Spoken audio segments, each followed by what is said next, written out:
This year alone, I spent over 30 days in the hospital.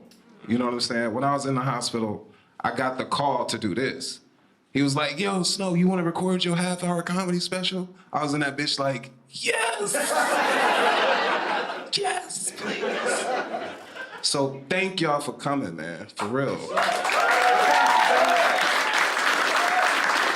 I'm happy to be here. Anyway, let's get to it. I'm from Compton. You know, hell yeah. Home of the 4-time undisputed rap beef champions. You know, birthplace of Dr. Dre, Gangsta Rap, Serena Williams, me. And of course, Kendrick Lamar. You know, when he dropped Not Like Us, I felt like Compton won the Super Bowl. You know, my favorite part about that beef is that nobody died. You know? Because Compton is in a good place now. You know, we just got our bike lanes. We just got Tesla chargers. You know, I wouldn't charge my Cybertruck there, but it is bulletproof. You know, we still get ice cream trucks. They don't come down the block till 9 o'clock at night. The niggas selling way more than ice cream.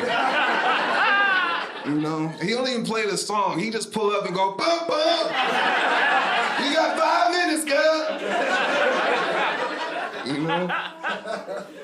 Compton is crazy. I travel a lot, and I tell people I'm from Compton, and I don't like that the first thing people bring up is Boyz in the Hood. Like, is it still ghetto like Boyz in the Hood?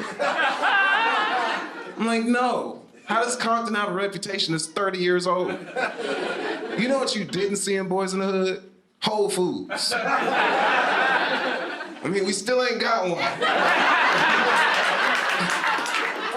So lay away, you know? Compton has this reputation, man, about gang violence. When you think of Compton, you think gang violence, and people don't even know the history of it. So it bothers me. I gotta tell people, you know, the Bloods and the Crips were not the first gang in Compton, you know, because in the 1950s, Compton used to be an all-white suburb, you know? It was basically golf before Tiger Woods, all white. You know? And then after World War II, blacks and Mexicans started to move into the city because at the time, that was one of the few places they could get a house. And white people was like, fuck that. They started a gang called the Spook Hunters. Yeah, that's how flagrant they were with their gang name. It's like, imagine if before the Crips rebranded, they were called the Cracker Crackers.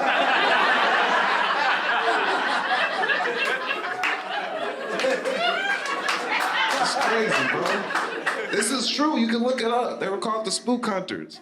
And so the Bloods and Crips were established as a form of protection against them. They were like, hey, don't come over here with all that, right? The Bloods and the Crips were a response to the Spook Hunters like Android was a response to iPhone.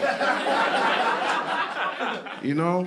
And then the Bloods and the Crips just got really good at gangbanging. Here's how good the Crips got at gangbanging. White women are Crip walking on TikTok right now.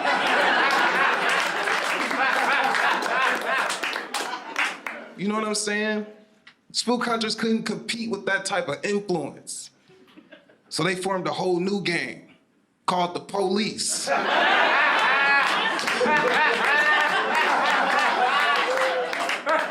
So what set you claim? LAPD? It's wild, boy. It's wild. I don't like that that's the history. That's why I want to rewrite it, you know? It's my dream to do stand-up, but it's also my dream to do movies. I want to be like John Singleton if he did stand-up, right? And I want my first movie to be called White Boyz in the Hood.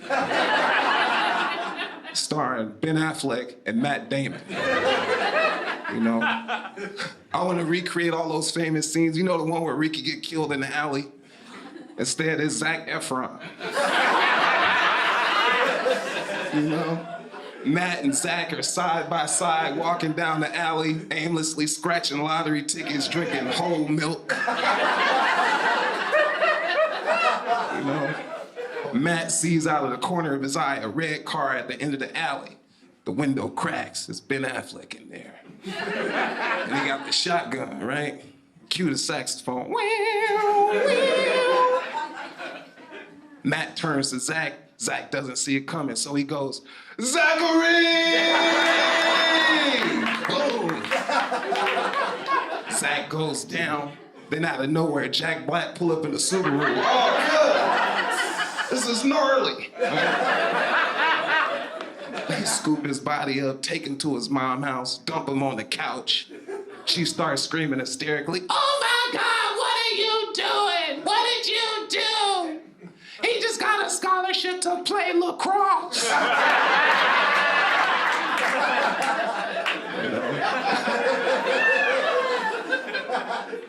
Then you see the end credits, right? White Boys in the Hood. Written by Jay Snow. Directed by Tyler Perry.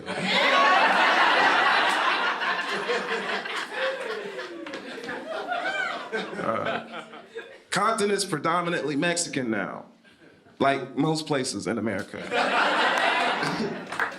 You know, Mexicans are dominating shit. Like McDonald's, for example. They have monopolized McDonald's. You can't go to a McDonald's in the city without hearing, welcome to McDonald's, I'm gonna take your order, please. Let me get a Big Mac. Oh, Big Mac. No cheese. Sin queso.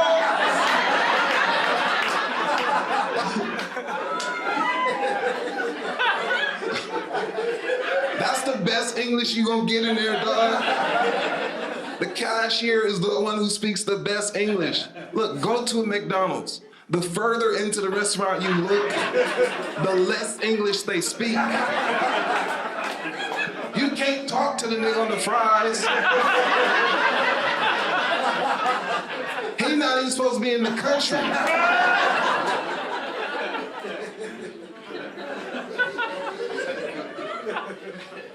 I could say this, because I'm half Mexican.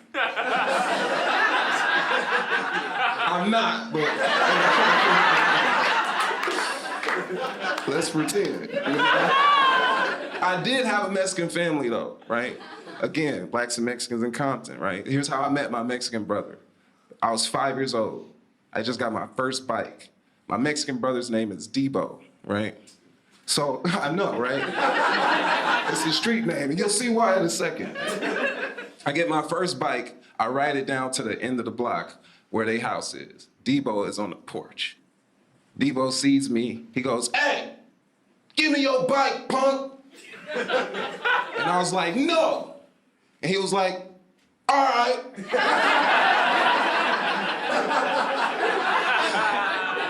And then we became best friends. You know, it was an attempted robbery that ended in brotherhood. And I got to spend a lot of time with them, man. I learned how resilient Mexican people are because they spent the night at my house. I spent the night at their house for years. Years I would go over their house.